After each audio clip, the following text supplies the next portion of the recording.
I have just finished playing Baldur's Gate 3. And with whole seriousness, I can safely say that for me, this game is shaping up to be, if not one of the best RPGs of all time, it will be at least the best game of this year. Yes, and I think it will be better than Starfield. At least based on information that I have right now. However, there is one truth that needs to be told. And it is that despite how great this game is, it will never win against Starfield. And let me explain why do I think that. Well, everyone knows about Starfield. Like, this is a phenomenon. Everyone is overhyping, expecting like crazy. But Baldur's Gate 3 is a little bit unknown. So let me explain in a few sentences what this game is. Baldur's Gate 3 is game by Larian Studios. And this CRPG very reminiscent to Divinity Original Sin series. But it is a sequel to Baldur's Gate series and it is happening in D&D universe. And if you have played Divinity Original series, the gameplay is very reminiscent to that. It's practically one-to-one to that, with some variations of course. But where this game is different is in its dialogue system. Dialogue is actually very reminiscent to Mass Effect series than to anything else. But of course with the mix of D&D with skill checks, dice rolls and things like that. The game has the most dialogue that I've ever seen in any game. Everything is voice acted, everything is animated. Every time you interact with anyone, even with just a simple animal, animation like in Mass Effect will start playing and you are getting into conversation with that creature. The amount of dialogue of these different creatures, of these different characters, and even of characters in your party is simply insane. If you thought that Elder Scrolls games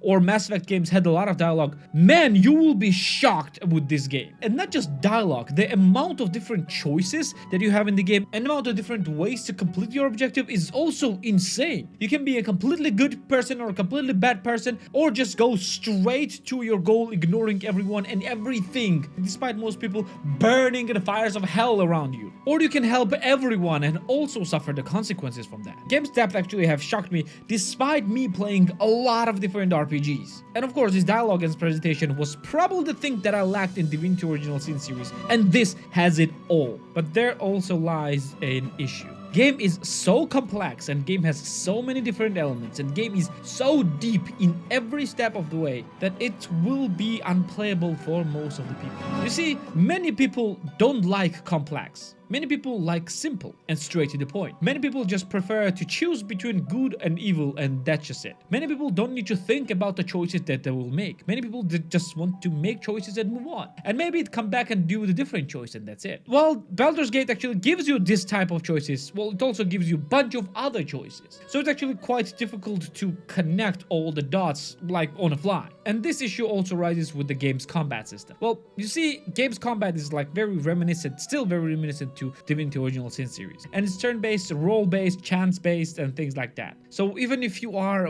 right close to the enemy, there is a chance that you will miss the enemy. And many people absolutely hate that. And even if your skills, for example, on a dialogue like persuasion or intimidation is high as you can, there is a chance that you will roll a bad dice and you literally lose this conversation skill check and get pretty bad outcome for you or for anyone else around you. And people do not like that. At least most people do not like that. But people understand where this type of gameplay is coming from. They love it. I loved it, for example. And this is probably what Starfield will not do. Starfield is made by same people that made Fallout and Elder Scrolls series. So it is probably very close to these games in dialogues and overall gameplay. So it's pretty straightforward. If you see an enemy, if you want to kill it, you shoot it until it's dead. If you want to talk to an enemy, you choose the dialogue options and move on with the sad option. There is no chances, there are no skill checks, there is nothing. Except for that system in Fallout. But I don't think that Starfield have something like that. And most people will simply prefer that. Most people will prefer just sense of wonder and just going around freely and just fighting anyone they can and eventually defeating everyone around them. Well, this game is not actually giving you that type of freedom. Yes, you can go wherever you want, but yeah, most likely these choices will actually have a consequences, and in many cases these are dire consequences, and you have to be very careful with every step you take because it might affect your overall playthrough. Like for example, you can lose your companion or you can die yourself permanently, so you have to be very, very careful. So why Starfield will win against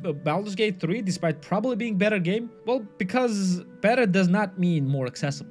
And if the game is accessible for more people will be able to play it. And usually more means more successful. So yeah, despite me wanting for Baldur's Gate 3 to be the best game of the year, it probably will not. And Starfield will sweep all the rewards. Of course, if its launch will be any good. Otherwise, nothing here matters. And what do you think? Have you played Baldur's Gate 3? Do you think it will be a better game than Starfield? Let me know in the comments down below. This will be birthday. Thank you for being here with me. Like the video if you like, subscribe for more videos like this one. I'm gonna see you in the next one. See ya.